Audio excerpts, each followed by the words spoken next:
चलिए, तो जैसा कि हमने कैश वाउचर में देखा, अब कैश वाउचर का जस्ट आप उसकी उल्टी कर दो, मतलब कि कैश वाउचर को अगर आप उल्टा कर दोगे तो क्या बन जाएगा आपका नॉन कैश वाउचर, जिसको हम क्या बोलते हैं, ट्रांसफर वाउचर्स भी कहते हैं। मतलब क्या हुआ सर, इसका मतलब ये है कि कैश वाउचर हम ये कह रहे थे कि कैश होगा, मतलब या तो कैश डेबिट हो रहा होगा या तो कैश क्रेडिट हो रहा होगा, मतलब या तो पैसा आ रहा होगा या तो पैसा जा रहा होगा, इसलिए हम कैश वाउचर बना रहे हैं। जहां पे हम अगर डेबिट कैश हो रहा है तो हम क्रेडिट वाउचर बनाते हैं, और अगर क्रेडिट कैश हो रहा है तो हम डेबिट वाउचर बनाते हैं, एज द केस में भी। बट अगर आपकी किसी ट्रांजैक्शन में कैश इन्वॉल्व ही नहीं है, मतलब ना पैसा आ रहा है ना पैसा जा रहा है, ऐसी ट्रांजैक्शंस के लिए आप कौन सा वाउचर बनाएंगे, तो ऐसी ट्रांजैक्शंस के लिए हमें क्या बनाना होता है, नॉन कैश वाउचर्स, जिसको कि फेमसली क्या हम नाम दिया जाता है, ट्रांसफर वाउचर्स। ठीक है, मतलब कि जहां यहां पे कैश का कोई रोल ही नहीं है, मतलब ना डेबिट में कैश है ना क्रेडिट में कैश है, तो उस केस में आपको क्या बनाना पड़ेगा, ट्रांसफर वाउचर्स बनाने पड़ेंगे। ऐसे एग्जांपल्स कौन से हो सकते हैं सर, जब आपने कोई गुड्स परचेज किया या सेल किया क्रेडिट पे, जब आप उधार में सेल या परचेज कर रहे हो, तो सपोज आपने अगर परचेज किया तो आप क्या एंट्री करोगे, आप करोगे परचेज अकाउंट डेबिट, और सपोज आपने राम से खरीदा है तो लिखोगे राम का नाम। तो इस केस में कैश ना आ रहा है ना जा रहा है, तो इस केस में इसको कहां लिखा जाएगा, इस तरीके से ट्रांसफर वाउचर के अंदर। ट्रांसफर वाउचर में आप बताओगे कि डेबिट किसको करना है, परचेज अकाउंट को, क्रेडिट किसको करना है, राम के अकाउंट को। ऐसी कोई सेल किया आपने, सपोज राम को सेल किया है तो राम अकाउंट डेबिट होगा, टू क्या आएगा आपका, सेल्स अकाउंट। तो राम को डेबिट करना है ये आपको ट्रांसफर वाउचर में बताना पड़ेगा, और सेल को क्रेडिट करना है ये आपको ट्रांसफर वाउचर में बताना पड़ेगा। मतलब ट्रांसफर वाउचर में आपको दोनों चीजें बतानी पड़ती है कि किसको डेबिट करना है और किसको क्रेडिट करना है। ऐसी क्रेडिट परचेज या क्रेडिट सेल इन्वेस्टमेंट का है, या क्रेडिट परचेज या क्रेडिट सेल फिक्स एसेट्स का है, या फिर रिटर्न ऑफ गुड्स परचेज या सोल्ड ऑन क्रेडिट है, मतलब जो आपने सामान बेचा था उधार पे वो वापस आ गया, या तो आपने वापस कर दिया या आपके पास वापस आ गया, या तो सेल रिटर्न होगा या तो वो परचेज रिटर्न होगा।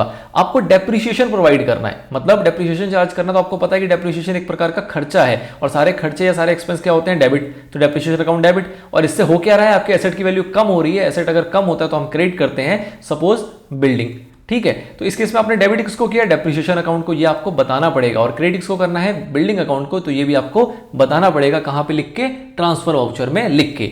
ऐसे ही बैड डेट्स को राइट ऑफ करना है, मतलब कि आपका कोई डेटर था जो कि पैसे लेके भाग गया, वो पैसा डूब गया, आपको पैसा वो रिसीव नहीं होगा, तो ये भी एक प्रकार का नुकसान है। तो आप क्या करोगे, bad debt account debit to debtor, तो आपको बताना पड़ेगा कि डेबिट किसको करना है, बैड डेट को, और क्रेडिट किसको करना है, डेटर्स को। ऑल्दो क्या चीज डेबिट क्रेडिट हो रही है वो अपन जनरल एंट्री वाले चैप्टर में, जो नेक्स्ट चैप्टर है उसमें हम डिटेल में सीखेंगे, सारे एक्सपेरिमेंट्स देखेंगे। बट अभी हम इसका एसेंस देख रहे हैं कि वाउचर जो है वो क्या पर्पस सर्व कर रहा है, किस लिए काम आ रहा है। इसके बेसिस में आपको कभी भी ट्रांजैक्शन नहीं पूछी जाएगी, ट्रांजैक्शन हमें नेक्स्ट चैप्टर में सीखना है। यहां हमें यह सीखना है कि वाउचर किस तरीके से बनाया जाता है, उसमें क्या क्या चीजें इनपुट के रूप में डालनी होती है। ठीक है, नाउ कंटेंट में क्या आएगा सर, तो आपने कैश वाउचर में जो कंटेंट देखा था मोर और लेस सेम ही है, बस यहां पे आप कैश वाउचर में, डेबिट वाउचर में देखते थे किसको डेबिट करना है, क्रेडिट वाउचर में देखते थे किसको क्रेडिट करना है। क्योंकि ये ट्रांसफर वाउचर है तो यहां पे दोनों चीजें आएंगी कि किसको डेबिट करना है और किसको क्रेडिट करना है। इसके अलावा जो बाकी के 5 पॉइंट है वो डिट्टो सेम है, जो कैश वाउचर में लगेगा वही ट्रांसफर वाउचर में लगेगा, जैसे कि डेट वो उसमें भी था इसमें भी है, सीरियल नंबर उसमें भी था इसमें भी है।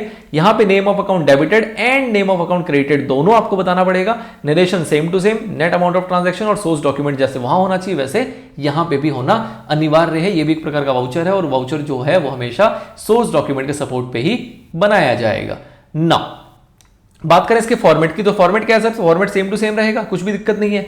मतलब कि जो भी कंपनी का नाम एड्रेस था वो टॉप पे लिखा जाता है, वो लिखा जाएगा, जो डेट है वो यहां लिखा जाता है, सीरियल नंबर जो वाउचर का है वो यहां लिखा जाएगा। इसके अलावा खासियत क्या होगी कि हमेशा हम सिर्फ या तो डेबिट लिखते थे या तो क्रेडिट लिखते थे, या तो हम सिर्फ ये लिखते थे या तो ये लिखते थे। अब हमें ये दोनों लिखना है, बोथ, दोनों के दोनों इस वाउचर में आएगा। किसको डेबिट करना है डेप्रिसिएशन, किसको क्रेडिट करना है बिल्डिंग, दोनों लिखा जाएगा। क्या अमाउंट है हमारे ट्रांजैक्शन का, वो ट्रांजैक्शन का अमाउंट लिखा जाएगा। उसका नरेशन जहां पे उसको ब्रीफली डिस्क्राइब करेंगे, उसको एक्सप्लेन करेंगे कि क्या ट्रांजैक्शन हुआ है। जैसे कि डेप्रिसिएशन चार्ज किया गया बिल्डिंग पे 10%, 2 लाख रुपए की बिल्डिंग थी तो 2 लाख का 10% कितना है 20,000 रुपए, तो 20,000 रुपए की हमारी ट्रांजैक्शन रिकॉर्ड हो गई। डेबिट किया हमने डेप्रिसिएशन को, क्रेडिट किया किसको, बिल्डिंग को। नाउ इस पे साइन कौन करेगा, अकाउंटेंट, और उसको वेरीफाई कौन करेगा, हमारा मैनेजर। तो सारे पर्टिकुलर सेम टू सेम है, बस खास क्या हुआ कि यहाँ पे दो आपके यहाँ पे बॉक्सेस आ गए, एक में डेबिट की जानकारी एक में क्रेडिट की जानकारी। ठीक है सर, चलिए तो नथिंग एल्स, वाउचर का सेम पैटर्न है, डेबिट क्रेडिट बताने का काम है। डेबिट वाउचर में डेबिट बताएगा, क्रेडिट वाउचर में क्रेडिट बताएगा, डेबिट क्रेडिट दोनों होंगे, मतलब ट्रांसफर वाउचर होगा तो डेबिट क्रेडिट दोनों बताएगा। इसके अलावा 5 बातें कॉमन है, नाम डेट होना चाहिए, वाउचर नंबर होना चाहिए, अमाउंट होना चाहिए, आपका नरेशन होना चाहिए, और लास्ट में वो हमारा सोर्स डॉक्यूमेंट के द्वारा सत्यापित होना चाहिए, मतलब उसका कोई ना कोई सपोर्टिंग डॉक्यूमेंट होना चाहिए।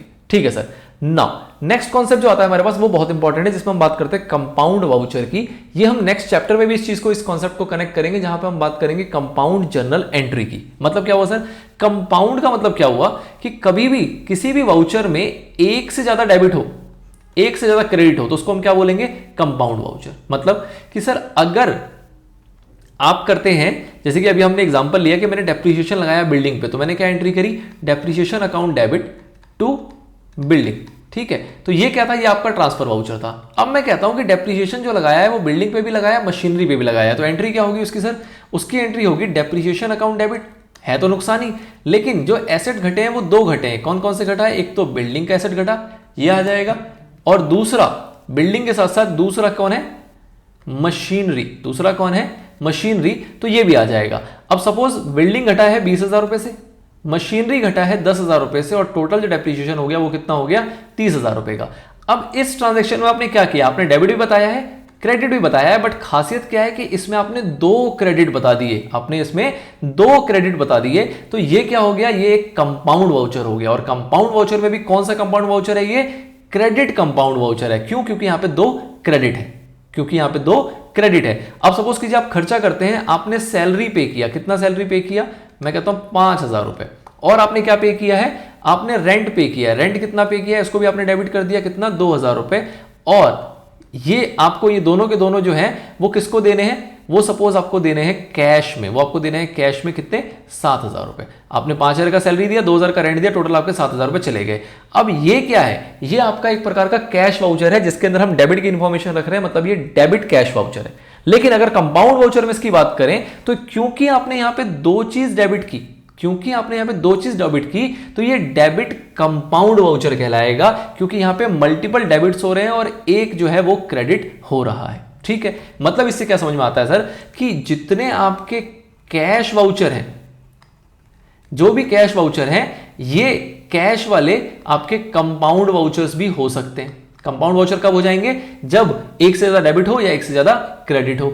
और जो नॉन कैश वाले हैं, जो नॉन कैश वाउचर्स हैं, ये नॉन कैश वाले भी आपके कंपाउंड हो सकते हैं। कब हो सकते हैं कंपाउंड, जब इसमें भी एक से ज्यादा डेबिट हो या एक से ज्यादा क्रेडिट हो। मतलब कि कैश नॉन कैश तो एक कैटेगरी है, जहां पे हम कह रहे हैं कि भैया कैश ट्रांजैक्शन के लिए कैश वाउचर, और जिसमें कैश इन्वॉल्व नहीं है उसके लिए non cash voucher. Cash transaction में कैश इन्वॉल्व होता है, इसलिए हम सिर्फ इसका एक पार्ट ढूंढते हैं, चाहे डेबिट चाहे क्रेडिट। इसमें नहीं होता, इसलिए हम दोनों पार्ट ढूंढते हैं, डेबिट और क्रेडिट दोनों के दोनों।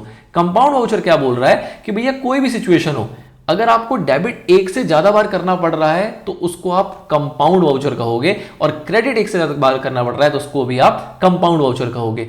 अगर डेबिट एक से ज्यादा बार हो रहा है तो उसको हम डेबिट कंपाउंड वाउचर कहते हैं, और अगर क्रेडिट एक से ज्यादा बार हो रहा है तो उसको हम क्रेडिट कंपाउंड वाउचर कहते हैं। अगर डेबिट भी एक से ज्यादा है, क्रेडिट भी एक से ज्यादा है, तो क्या करेंगे सर, ऐसा भी हो सकता है, बिल्कुल हो सकता है कि आपकी दो चीज डेबिट हो रही है। जैसे कि आपने सैलरी पे की 10,000 रुपए, आपने रेंट पे किया 5,000 रुपए, टोटल 15 हो गए। लेकिन आपने इसमें आधा कैश दिया है 7,500 रुपए, और आधी पेमेंट आपने कहां से करी है, अपने बैंक से करी है 7,500 रुपए। ठीक है, अब यहां पे क्या हो रहा है, दो डेबिट हो रहे हैं, दो क्रेडिट हो रहे हैं। इसको भी क्या बोलेंगे, इसको भी हम बोलेंगे कंपाउंड। क्या ये डेबिट कंपाउंड वाउचर है, नहीं। क्या ये क्रेडिट कंपाउंड वाउचर है, नहीं। ये तो डेबिट क्रेडिट दोनों है, तो इसको सिर्फ और सिर्फ क्या कहा जाएगा, इसको सिर्फ और सिर्फ कंपाउंड वाउचर कहा जाएगा, ना ही डेबिट ना ही क्रेडिट। पर मोटे तौर पर आपको ये पता लग गया कि कंपाउंड वाउचर क्या होता है, वो वाउचर जिसमें एक से ज्यादा डेबिट हो या एक से ज्यादा क्रेडिट हो। ठीक है, चलिए, तो a document showing a transaction that contains multiple debits and one credit, या क्या हो सकता है, which contain multiple credits and one debit is called compound voucher. दस अ कंपाउंड वाउचर में बी ऑफ टू टाइप्स, इसलिए मोटे तौर पर इसको क्या कहा जा सकता है कि इसको दो पार्ट में डिवाइड किया जा सकता है। पहला है डेबिट वाउचर। डेबिट कौन सा होगा, और document containing a transaction that contains multiple debits, multiple debits है तो debit voucher and one credit. और दूसरा क्रेडिट वाउचर कौन सा होगा, a document showing a transaction that contains multiple credit and one debit. बहुत सारे क्रेडिट है लेकिन डेबिट सिर्फ एक ही है, तो उसको हम क्रेडिट वाउचर बोलेंगे। मतलब जो ज्यादा बार है वो आप उसका नाम रख दोगे। मल्टीपल क्रेडिट है तो क्रेडिट वाउचर, मल्टीपल डेबिट है तो डेबिट वाउचर। ठीक है, और अगर क्रेडिट डेबिट दोनों मल्टीपल हो तो सिर्फ और सिर्फ उसको हम कंपाउंड वाउचर कहेंगे, उसको इस तरीके से क्लासिफाई नहीं कर पाएंगे। तो this is the another concept which is very very very important, जिसको हम बोलते हैं compound voucher. And last but not the least हम बात करेंगे elements of a voucher. Essential elements क्या है, मतलब कि किसी भी वाउचर के अंदर ये सारी चीजें तो होनी ही चाहिए, ये मिनिमम रूप में अनिवार्य है, जो कि हमने ऊपर नीचे हर एक वाउचर में देखा कि भैया ये सारी चीजें होनी चाहिए। बट अगर सभी को मिक्स कर दें, सारी बातों को मिक्स कर दें, तो क्या चीज हमें पाई जाती है कि किसी भी वाउचर में होना चाहिए, तो हम बोलते हैं कि ये वाउचर आपका कंप्लीट है। आपने 6 बातें देखी जब आपने बात की किसकी, कैश वाउचर की। 6 बातें की देखी जब आपने बात की किसकी, नॉन कैश वाउचर की। और उसके बाद आपने कुछ बातें देखी कंपाउंड वाउचर के अंदर। अभी सभी को मिक्स कर दें और कुछ एक जिसे कहते हैं हम मिर्च मसाला लगा दें, तो आपके पूरे के पूरे एसेंशियल कंपोनेंट जो है, एसेंशियल एलिमेंट जो है, वो वाउचर के निकल के आ जाएंगे। जैसे कि पहला वाला नहीं पढ़ूंगा क्योंकि आपको हंसी आएगी, तो पहला वाला सबसे लास्ट में पढ़ेंगे।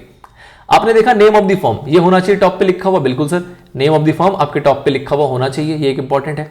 उसके बाद date of the transaction must be filled up against the date, मतलब कि जहां भी डेट की जगह दी हुई है वहां पे आपको डेट ऑफ ट्रांजैक्शन भी फिल करके चलना है, मतलब डेट भी दूसरा एक इंपॉर्टेंट कंपोनेंट हो गया। तीसरा सीरियल नंबर पे होना चाहिए, ये भी हमने पीछे देखा था, ये भी इंपॉर्टेंट हो गया। Name of the account to be debited और क्रेडिटेड मस्ट बी मेंशन्ड, मतलब किस अकाउंट को डेबिट करना है, किस अकाउंट को क्रेडिट करना है, वो आपको लिखा होना चाहिए। कितने अमाउंट से डेबिट या क्रेडिट करना है, डेबिट में कितना अमाउंट आएगा, क्रेडिट में कितना अमाउंट आएगा। क्यों? क्योंकि आपने देखा जब कंपाउंड वाउचर होगा तो डेबिट के अमाउंट अलग अलग हो सकते हैं। इन जनरल तो हमें पता है जितना डेबिट होगा उतना क्रेडिट होगा, लेकिन अगर 2 डेबिट हो रहे हैं तो दोनों अमाउंट अलग अलग होंगे, और क्रेडिट अगर एक हो रहा है तो उन दोनों का टोटल क्रेडिट में आएगा। जैसे कि हमने देखा था कि हम सैलरी रेंट दोनों पे कर रहे हैं अगर कैश में, तो सैलरी 5,000, रेंट 2,000, और कैश में कितना आ जाएगा 7,000। तो मतलब कितना अमाउंट डेबिट करना है, कितना अमाउंट क्रेडिट करना है, वो आपके पास होना चाहिए। Now description of the transaction should be given account wise, मतलब कि क्या डिस्क्रिप्शन है, जिसको हम नरेशन का नाम दे रहे थे, कि आपका नरेशन होना चाहिए, मोटे मोटे तौर पे डिस्क्राइब करना है कि क्या ट्रांजैक्शन की गई है और क्या पर्पस है उसका।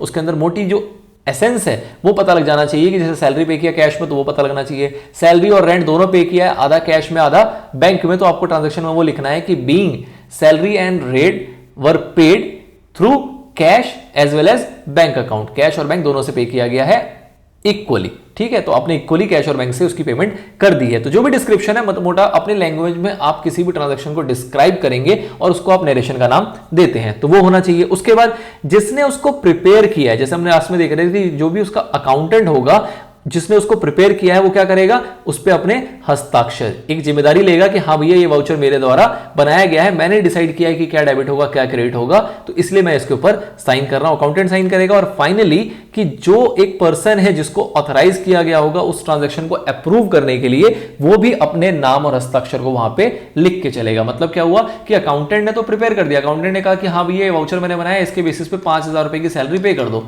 लेकिन ये 5,000 पे करने के लिए कोई बंदा होना चाहिए ना जो चेक काटेगा, या फिर जिसके पास कैश रखा होगा वो कैश पे करेगा। सारा कुछ अकाउंटेंट करे जरूरी नहीं है। और प्लस ये ऑथराइज पर्सन भी अलग अलग लेवल का हो सकता है, मतलब कि एक बंदे को ऑथराइज बना दिया, जिसको कहा गया कि भैया 5,000 से कम के ट्रांजैक्शन होते हैं ना, तो तुम वाउचर को देख के साइन कर दिया करो और पैसे दे दिया करो।